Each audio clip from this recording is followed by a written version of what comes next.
What is the importance of fairy tales? Are beliefs considered self-storytelling?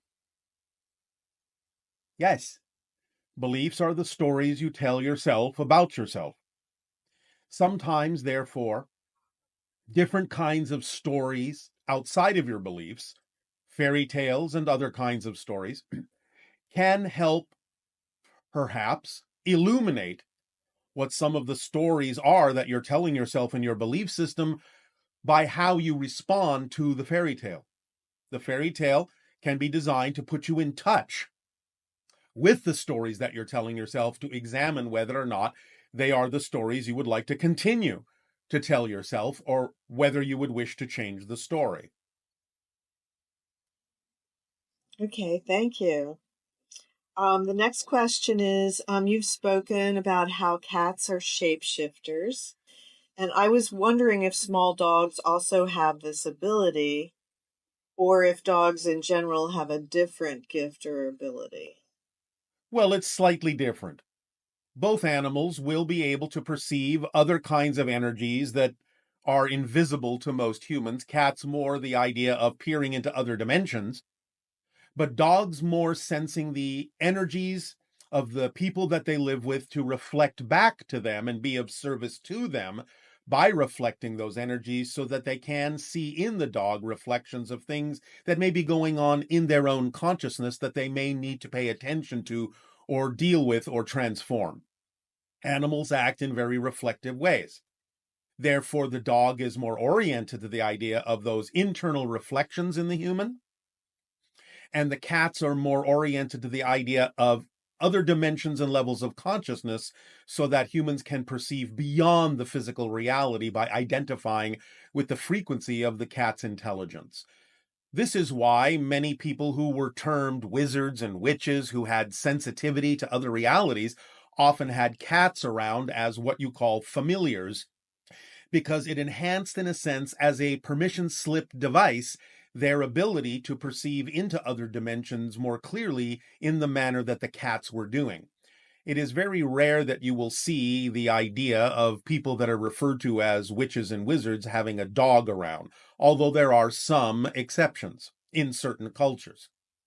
But the dog, therefore, is more the idea of an internal reflection of self to give you an idea of what it is you may be processing that the animal is reflecting to you, whereas the cat is encouraging you to see beyond the physical reality and connect to your higher self and other dimensional aspects of your being. You mentioned that cats can carry burdens for their owners, and I was wondering if dogs also do this and what we can do to release our burdens with and letting them know they don't have to do that for us. Well, again, this is to some degree what I just explained. The dog, in particular, will reflect the different things going on that you may be experiencing in relation to fear based belief systems within you that require processing. But the processing, once you have your attention drawn to the fact that a fear based belief exists or that something needs to be looked at within yourself because of the reflection that the dog gave you, then it's simply about what we've already said. Going into what your belief system is, finding, digging up as a dog would, the buried belief system as a dog would dig for a bone, and allowing yourself to hear what that belief system is telling you, to really identify it and see that it makes no sense so that you can let it go. Okay, thank you. Um, is the timeline for the pandemic still the same as you mentioned before, basically lasting approximately until July, August timing? To some degree, but that's only the idea of the first phase. We sense at this time that there may be a second phase, and that is something that we can deal with at another time. For right now, you're still going through the passage of the eye of the needle, and that includes the entire first phase of the idea of the pandemic. So it's a time again to investigate yourself and let go of those things that don't serve you so you can come out the other side of the first phase, out the other side of the eye of the needle passageway, in a better position to deal with anything that might happen after that whether it be a second phase of the pandemic or whether it be other issues that are going on in your society. As you can see, many other issues are coming out in the light of what's going on with the self investigation that is being reflected by your entire society about what things you would prefer to change so that you can have a society that is more in alignment with what you prefer it to be. Thank you. What is the root cause of racism and how can we heal our racial issues? Well, the root cause, once again, is a fear based belief in the idea of disconnection. In other words, as you have fear based beliefs that allow you to have an experience of disconnection from your power, disconnection from your source, not that you actually can be disconnected, but the fear based belief can create an experience as if you are disconnected, then you feel disempowered. Feeling disempowered and disconnected doesn't allow you to understand the holistic perspective of how you are connected to everyone, how everyone is a reflection of you. And so, by being in that denial that you are connected to everyone and everything else, you then see and perceive from the fear based perspective that other things that you feel unconnected to are foreign to you, alien to you, dangerous to you. In other words, the fear based belief kicks you into survival mode so that when you perceive anything that you then perceive as different from yourself in a disconnected way, you will usually react with fear, with the idea that you need to protect yourself, with the idea that you might be harmed, and all the things that go along with the fear of being disconnected from your own self empowerment. Thank you. Yes. Um, when will the majority of the parallel Earths be splitting off? And when will the train tracks be too far apart to switch? And what is the time frame as to when this will be completed and we won't perceive the non-preferred realities through a glass wall anymore? All right. Now, first of all, the splitting will continue for quite some time. The idea of the train tracks being so far apart you can't switch is a little bit of a misunderstanding. You can always switch if you realize you can. What we were simply saying is that if you allow yourself to be on a train that is really vibrationally incompatible with who you prefer to be, you may give yourself an experience of not knowing that you can switch anymore, which is different from the understanding that you can switch, but you have convinced yourself by eliminating that idea from your consciousness that switching is possible. So, being more precise, it's not that you can't switch anymore, it's that you don't know you can switch beyond a certain point.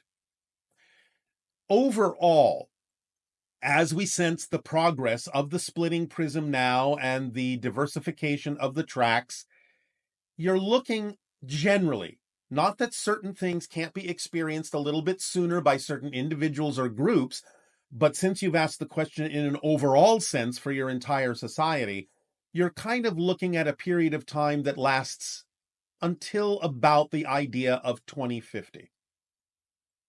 Beyond that point, it is going to be far less likely that you will experience anything that has to do with a reality that is vibrationally incompatible with the one that you prefer to experience. So it's going to be based on individual timelines, small group timelines, larger collective timelines as to how individuals or small groups or larger collectives will allow themselves to have that experience. It's not that everything will happen at once for everyone, but there will be different rates of progression and different experiences as it builds up to a collective experience. Great. Yes. Um, I prefer a reality without toxic 5G, mandatory vaccinations, chipping, etc. Yes. Do I manifest that reality by making my voice heard, by going to protests, writing politicians, the media, etc., or and focusing on living on a healthy and peaceful planet where these things do not exist? Well, Nania, as you have sensed, the answer is actually this and that. It's both. The idea being that you stay in a positive state in order to navigate yourself more accurately to the reality you prefer. But remember, action is the language of physical reality. So you actually have to take actions that are also positive in nature, done in a positive way, that are representative of the kind of things that you, as a person in a new reality, would be compelled to do, to speak your voice, to make yourself known as best as you can. The actions are crucial because then you're actually behaving as if you're in the new reality in a way. I know that sometimes that can seem contradictory because you might say in your mind, well, the new reality wouldn't have any reason for me to take actions on those things because those things wouldn't exist in that reality. And that's true. But until you're actually fully in that reality, you have to demonstrate, no pun intended, the idea of that vibration to act as an example for others as to what that energy looks like in the reality you're in right now. So the idea is take the actions that seem to draw you in a positive way, not out of fear, not negatively, not in opposition, but simply being a example for others as to the kind of energy, the kind of actions, the kind of conviction and commitment that goes along with the reality you prefer, while at the same time following the formula, acting on your passions, staying in a positive state no matter what happens, so that you can continue to navigate yourself energetically in the direction of the reality that you prefer. So again, simply put, the answer is both. Great. Um, it's becoming clearer to me that I'm connected with people who support negative belief systems, and some of those are against my belief systems. Yes. Will I have to let go of these people in order to follow my excitement fully? And will my connection to these individuals hold me back? No one can hold you back unless you agree to be held back, which means you're holding yourself back.